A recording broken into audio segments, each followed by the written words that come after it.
Porque agradar, querer controlar ou se isolar pode estar te adoecendo. Você não é assim, por acaso, caso isso ocorra. Então hoje nós vamos falar sobre as 3 estratégias neuróticas de sobrevivência. Existe algo que se repete todos os dias no consultório e, curiosamente, fora dele. Nas conversas que nunca se sustentam, nos vínculos que começam intensos e acabam se esvaziando, no cansaço emocional que muita gente experimenta sem conseguir definir o que está sentindo. Isso não é um diagnóstico específico, não é um transtorno isolado, é algo mais silencioso e gera uma pergunta que atravessa muita gente sem ser dita em voz alta. A pergunta é a seguinte: o que eu preciso fazer para não sofrer nesse mundo? A psicanalista Karen Horner nos ajuda a entender algo fundamental. Quando o mundo é vivido como ameaçador, ninguém permanece neutro.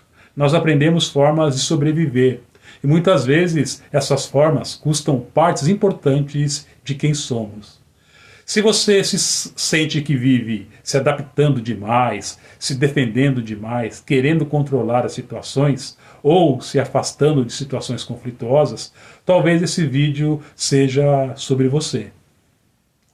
Para a Karen Horner, tudo começa com aquilo que ela chama de angústia básica, que é uma sensação profunda de estar só, de estar emocionalmente desprotegido, em um mundo percebido como instável, julgador ou ameaçador.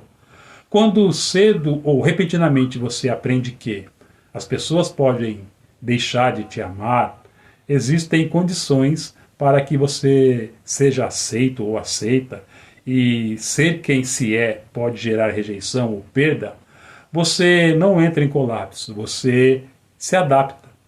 E essa adaptação, segundo Horner, tende a seguir 3 grandes movimentos neuróticos, que são 3 maneiras de tentar garantir a segurança emocional em um mundo vivido como perigoso.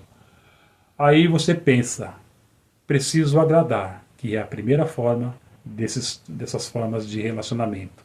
Então, para agradar, você pensa o seguinte: eu quero agradar para não ser rejeitado, pois se eu agradar, eu fico aqui.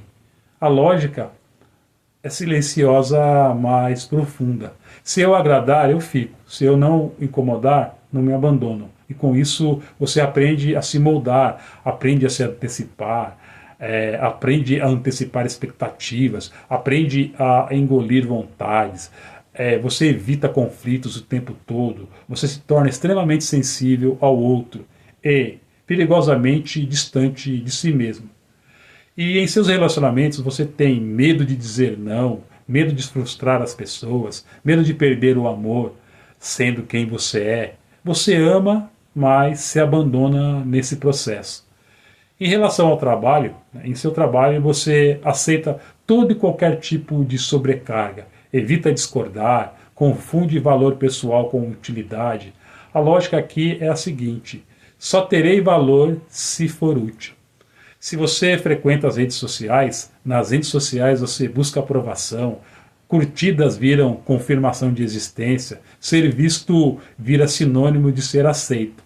O problema disso tudo não é agradar, o problema é precisar agradar para existir. Mas você pode me dizer: se eu não fizer o jogo deles, eles me deixam isolados. E eu te respondo: alguém deve gostar de você por aquilo que você é, e não por aquilo que você faz por eles.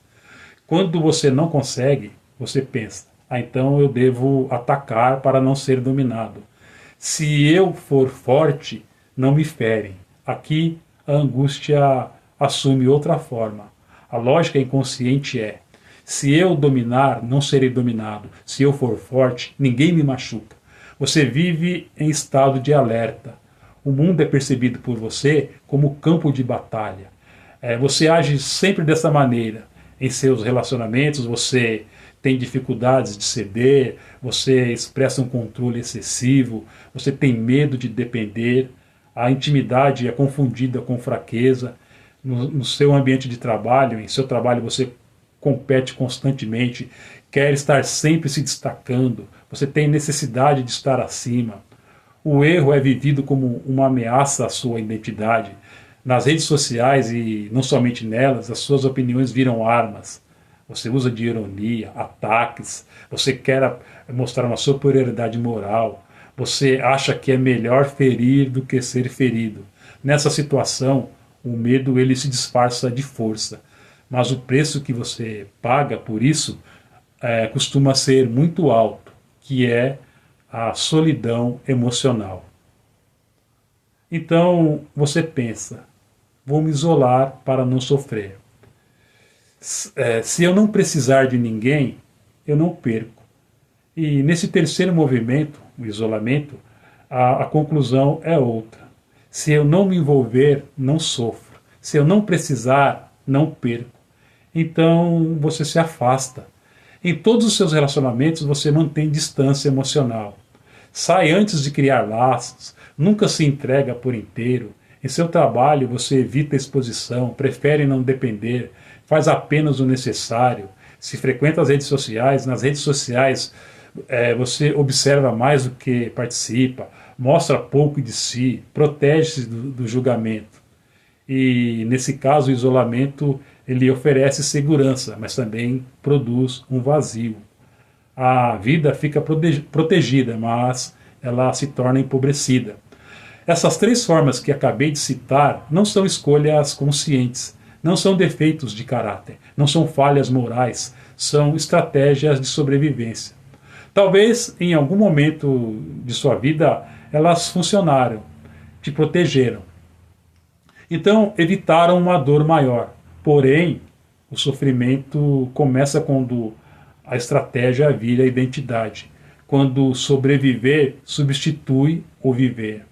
Karen Horner ela nos ensina algo profundamente humano. Ela ensina que o sofrimento neurótico não vem de quem você é, mas do que você precisou fazer para continuar pertencendo. Talvez a pergunta mais honesta não seja qual é o meu problema, mas esta. Qual dessas estratégias você aprendeu para sobreviver? Agradar, se isolar, atacar? Porque aquilo que um dia te salvou pode ser exatamente o que hoje te aprisiona. E se você se identificou com algumas dessas formas de atuação, deixe seu comentário, se inscreva no canal, deixa aí o seu joinha, ativa o sininho. Eu vou ficar por aqui. Então, um abraço e até o próximo vídeo.